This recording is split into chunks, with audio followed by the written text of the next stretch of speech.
உலகிலேயே முதல் பிள்ளையார் கோவிலாக விளங்கக்கூடியது இந்த பிள்ளையார்பட்டி கற்பக விநாயகர் கோவில். அதேபோல் உலகில் 2 கைகளுடன் காணப்படும் விநாயகரின் சிற்பங்கள் 2 மட்டுமே இருக்கு. ஒன்று பிள்ளையார்பட்டியிலையும் மற்றொன்று ஆப்கானிஸ்தானிலையும் இருக்கிறது.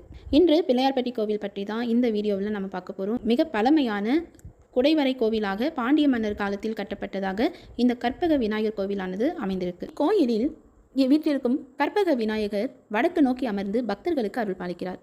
2 கரங்களுடனும் அங்குச பாசங்கள் இல்லாமலும் இங்கு காட்சி தருகிறார். அர்த்த பத்ம ஆசனம் போல கால்கள் மடித்து யோக நிலையில் அமர்ந்து உலக நன்மைக்காக கையில் லிங்கத்தை வைத்து தியானம் செய்யும் திருக்கோலத்தில் அமர்ந்த நிலையில் காணப்படுகிறார். இக்கோயிலில் வீற்றிருக்கும் கற்பக விநாயகரின் கையில் மோதகத்தை வைத்திருக்கவில்லை. அதேபோல விநாயகரின் தும்பிக்கை வலது பக்கமாக வளைந்திருப்பது தனிச்சிறப்பு. வலம்புரி சங்கு போல வலம்புரி துதிக்கையும் தனித்தன்மை வாய்ந்ததாக இருக்கிறது.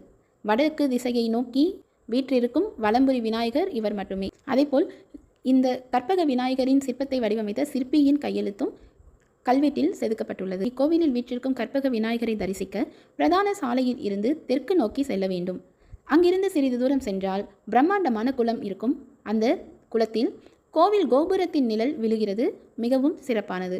கோவிலுக்கு முன்புறம் சென்று கிழக்கே இருந்து கோபுர தரிசனம் முடித்துவிட்டு உள்ளே செல்ல வேண்டும். அங்கே சிவபெருமான் திருவீசுவராகவும் சிவகாமி அம்மையார் தெற்கு நோக்கியும் அமர்ந்து பக்தர்களுக்கு அருள் பாலிக்கின்றனர். ஆண்டுதோறும் விநாயகர் சதுர்த்தியானது இக்கோவிலில் வெகு விமர்சையாக கொண்டாடப்படுகிறது. விநாயகர் சதுர்த்தி அன்று விரதம் இருந்து கும்ப ஜபத்தில் கலந்து கொள்வது மிகவும் சிறப்பு. இந்த கும்பத்தை தரிசனம் செய்யும் போது கேட்ட வரம் கிடைக்கும் என்பது நம்பிக்கை.